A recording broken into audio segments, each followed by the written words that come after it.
मीराबाई का चरित्र है और जो इसके जितने भी रिलेटेड पात्र हैं उन सबका नाम भक्तमाल से लिया गया है, क्योंकि हर ग्रंथ में दूसरे नेम है, लेकिन जो मैं बोलूँगा वो भक्तमाल नाम के ग्रंथ से है, जिनके रचयिता स्वयं गणेश जी है। स्टोरी उनसे है। और मीरा की जो कहते हैं कि जो यात्रा है भक्ति की, वैसी किसी की नहीं हो सकती। हम जैसे भी नहीं, हम इतने साधन करते हैं, इतने नियम करते हैं, लेकिन मीरा कोई नियम नहीं करती। पागल है, दीवानी है कृष्ण के प्रेम में। उनके खुद के गुरु शिक्षा गुरु रैदास जी का एक पद है, वो कहते हैं, भाई कुमति भई साधु के संगति, गिरधर के रंग राची, ऐसी भगत भय साची। मीरा जैसी कोई नहीं। और वैसी पागल मस्तानी। बचपन में उनकी माँ ने बोला कि पहले बारात आती थी, बारात निकली थी, वो कौन थी क्या निकल रही है, बच्चे ऐसे पूछते ही है। उनकी माँ को थी एक दूल्हा आया, अपनी दुल्हन को लेने आया है।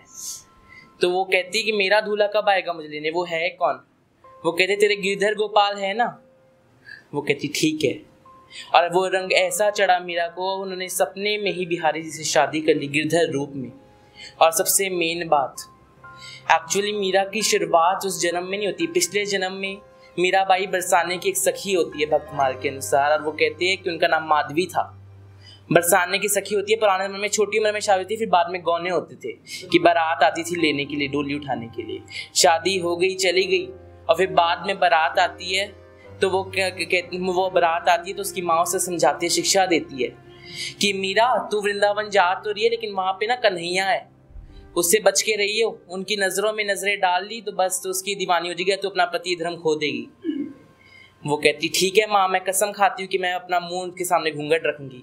और मज़े की बात ये कि जिनसे उनकी शादी, वो कन्हैया के सबसे यार दोस्त सुदामा नहीं शुदामा। और शुदामा से जब शादी हुई तो वो जब बारात ले जाए थे तो वो कन्हैया को वचन दे के आए कि भाभी को मैं जब लाऊंगा तो सबसे मौका तो तेरे दिखाऊंगा। ये वचन देकर आए थे। अब जाते हैं, कृष्ण जी सामने आते हैं, वो कहते हैं मुंह दिखाओ। माधवी मना करती, मैं तो नहीं दिखाऊंगी, और बहुत बेइज्जती करती है कि आप तो छली हो, आप रास जाते हो, आप लोगों के वस्त्र चुराते हो, मुंह नहीं दिखाती। और इतना घृणा मन में पैदा करती है। लेकिन एक समय आता है जब भगवान गिरधर रूप लेते, पूरे वहां पे वर्षा हो रही है, माधवी को वहां पे छुपना पड़ता है गिरधर के नीचे। तभी आपने कभी नोटिस करा होगा मीरा जी के हर पद में गिरधर गिरधर नाम ज्यादा आता है। मेरे तो गिरधर गोपाल दूसरो ना कोई, जाके सिर मोर मुकुट मेरो पति सोई। उन्हीं को अपनी दीवानी पत्नी बन के बैठी हुई है। वही रूप एक बार देखा तो पागल हो गई है। कहती है कन्हैया आप भी आपसे क्या गिला करे, आप तो हरदम हमें बुलाते रहे, आपने तो कभी हमसे मुख नहीं मोड़ा, हम ही आपसे मुंह छुपाते रहे।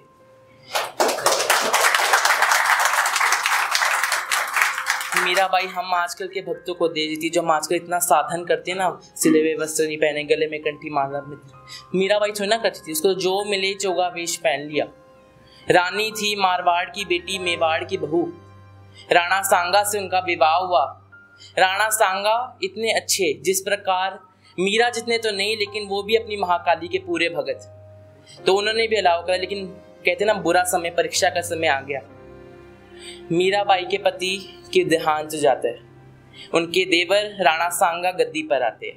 राणा सांगा को बिल्कुल नहीं पसंद, क्योंकि मीराबाई इतनी जोर से गाने लगी। उनका एक मंदिर था, वो गाती थी, एकली खड़ी रे मीराबाई एकली खड़ी, वो गिरधर आवो तो सही रे मोहने आवो तो सही, थारे राम मंदिर माँ मीराबाई एकली खड़ी। और उनके दुश्मन आ जाते हैं छुपके, क्योंकि राजा थे, लेकिन वो दुश्मन भी आए मीराबाई के ऐसे दीवाने हुए, वहीं पे गा भजन के साथ नाच रहे हैं। और राणा ने देखा, उसको इतना गुस्सा आया। मीरा को इतनी बात समझाया कि हम तेरे अपने। मीराबाई आज कहती है मतलब कि इस दुनिया में अजी कौन किसी का होता है, मतलब कि इस दुनिया में अजी कौन किसी का होता है, धोखा अक्सर देते हैं वही हमें जिन पे भरोसा होता है। तुम किन पे विश्वास कर रहे हो? राणा जहर बेचता है तो भगवान अमृत बन जाते हैं, राणा सिंह बेचता है तो भगवान नरसिंह बन जाते हैं। और एक बार तो क्या हुआ, उन्होंने मीरा को बंद कर दिया। अब बंद करके बाहर ताला लगा दिया। 7 दिन के बाद सोचा अब तो मीरा मर गई होगी, अब उसका हम अंतिम संस्कार कर दे। पट खोलते हैं तो रोज मीरा भगवान के लिए नाचती थी, आज गिरधर उनके लिए नाच रहे और मीरा आराम से सिंहासन पे बैठी हुई है। ऐसा रूप देखा। और रात को ऐसी कुमारी चढ़ी रात को ऐसी खुमारी चढ़ी, सब कुछ छोड़ा और चली गई वृंदावन। बीच में राणा सांगा फिर से मिलते हैं, पहरा दे रहे होते हैं। वो कहते कि तू कहती है कि भगवान हर जगह है, तो तू वृंदावन क्यों जा रही है?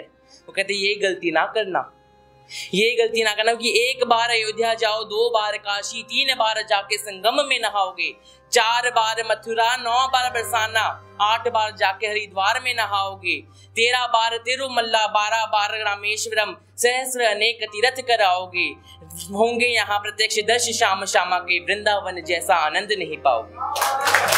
वृंदावन में जो रस है, वहाँ के रसिक, वहाँ के पदवालियां, कुछ कहने की बात नहीं। कन्हैया सामने भी आ जाते हैं। वो कहते हैं कि मैं क्या करूं, कन्हैया को एक रोज रोके पुकारा, कहा अब जैसा भी हूं तुम्हारा। वो कहते मुझे पाने के लिए क्या साधन किए? वो कहते किसे तुमने साधन से तारा। वो कहते कि दुनिया में आके किया तूने क्या? मैं बोला कि अब मत बेचना दोबारा। इसी में मीराबाई पागल हो जाती है और एक ही बात कहती है कि उस वक्त की गलती मैं आज सुधारना चाहती हूँ। फुर्सत के वक्त सुमिरन का वक्त ना निकला, उस वक्त मांगा जब वक्त तंग आया, उस वक्त मांगा जब वक्त तंग आया, जिंदगी गुजर गई तब जीने का ढंग आया। इस बूढ़े मशीन ने, इस तन की मशीनरी ने उस पल चलना सीखा, जब इस बूढ़े तन के हर पुर्जे पर जंग आया। और जब आयु ने हाथ छोड़ दिए, तब यमराज फौज लेके करने को जंग आया। उस वक्त मांगा जब वक्त तंग आया, शम्मा बुझ गई तो महफिल में रंग आया। और उस वक्त मांगा जब वक्त तंग आया, ये कहती है। और अब ऐसा दीवानी होती है कि वो गिरधर की मूर्ति के अंदर ही उन्हें गले लगाती है और वहीं पे मीरा समा जाती है। हरे कृष्ण।